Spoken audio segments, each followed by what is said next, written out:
Premier livre des Chroniques, chapitre 16. Ils amenèrent donc l'arche de Dieu et la placèrent dans la tente que David lui avait dressée. Et on offrit des holocaustes et des sacrifices de prospérité devant Dieu.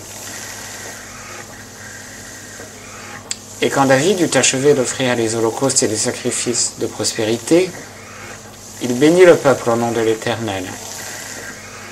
Et il distribua à tous les Israélites, hommes et femmes, à chacun un pain, une portion de viande et un gâteau de raisin. Et il établit des Lévites devant l'arche de l'Éternel pour faire le service, pour célébrer, pour louer et pour magnifier l'Éternel, Dieu d'Israël. Asaph, le chef. Zacharie, le second après lui. Jéhiel, Shemiramoth, Jéhiel, Matithia, Eliab, Benaja, Obed-Edom et Jéhiel, avec des instruments de musique, des lyres et des harpes. Et Asaph faisait retentir les cymbales. Benaja et Jachaziel, sacrificateurs, étaient continuellement avec des trompettes devant l'arche de l'alliance de Dieu. Ce jour-là, pour la première fois, David chargea Asaph et ses frères de célébrer l'Éternel comme suit.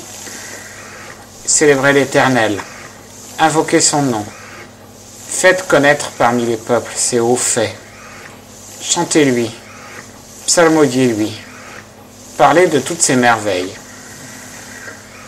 Glorifiez-vous de son saint nom, que le cœur de ceux qui cherchent l'Éternel se réjouisse. Recherchez l'Éternel et sa force.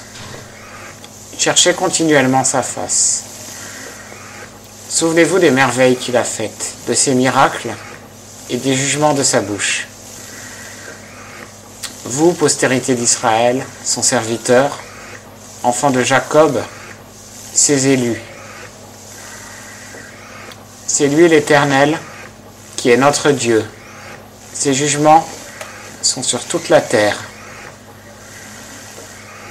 Souvenez-vous toujours de son alliance, de sa promesse établie pour 1000 générations,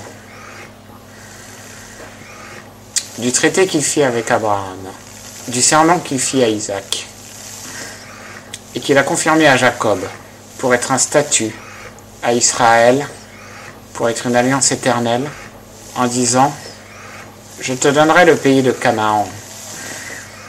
C'est le lot de votre héritage. » Lorsqu'il n'était qu'une poignée de gens, peu nombreux, et étrangers dans le pays, allant de nation en nation et d'un royaume vers un autre peuple, il ne permit à personne de les opprimer, et il châtia des rois à cause d'eux, disant « Ne touchez pas à mes oints, et ne faites point de mal à mes prophètes. Vous, toute la terre, chantez à l'Éternel. Annoncez de jour en jour son salut. Racontez sa gloire parmi les nations, ses merveilles parmi tous les peuples.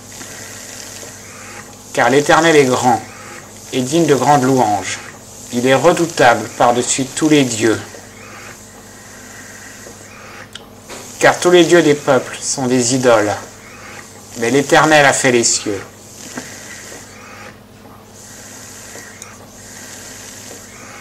La splendeur et la majesté sont devant lui. La force et la joie sont dans sa demeure.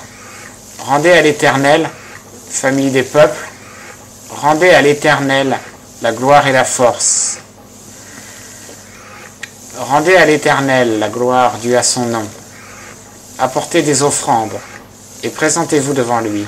Prosternez-vous devant l'Éternel avec des ornements sacrés. Tremblez devant lui, vous toute la terre. Le monde est ferme et ne chancelle point. Que les cieux se réjouissent et que la terre tressaille de joie. Qu'on dise parmi les nations, l'Éternel règne. Que la mer retentisse avec tout ce qu'elle contient. Que les campagnes s'égaient avec tout ce qui est en elles. Que les arbres des forêts chantent de joie devant l'Éternel, car il vient pour juger la terre. Célébrez l'Éternel, car il est bon, car sa miséricorde demeurera toujours. Dites, sauve-nous, Dieu de notre salut, rassemble-nous, et nous retire d'entre les nations, afin que nous célébrions ton saint nom, et que nous nous glorifiions dans tes louanges. Béni soit l'Éternel, le Dieu d'Israël, de siècle en siècle. Et tout le peuple dit Amen, et loua l'Éternel. Puis David laissa là, devant l'arche de l'alliance de l'Éternel, Asaph et ses frères, pour faire continuellement le service devant l'arche, chaque chose à son jour. Et Obed-Édom et Osa, avec leurs frères, au nombre de 68, Obed-Édom, fils de Jéditoun, et Osa pour portier. Et il établit Tsadok le sacrificateur, et ses frères les sacrificateurs, devant la demeure de l'Éternel, sur le haut lieu qui était à Gabaon, pour offrir continuellement des holocaustes à l'Éternel sur l'autel des holocaustes, le matin et le soir, et selon tout ce qui est écrit dans la loi de l'Éternel qu'il a prescrite à Israël. Avec eux étaient Éman et Jéduthun, et les autres qui furent choisis, et désignés par leur nom, pour louer l'Éternel, car sa miséricorde dure éternellement. Éman et Jéduthun étaient avec eux, avec des trompettes et des cymbales pour ceux qui les faisaient retentir, et des instruments pour les cantiques de Dieu. Les fils de Jéduthun étaient portiers. Puis tout le peuple s'en alla, chacun dans sa maison. David aussi s'en retourna pour bénir sa maison.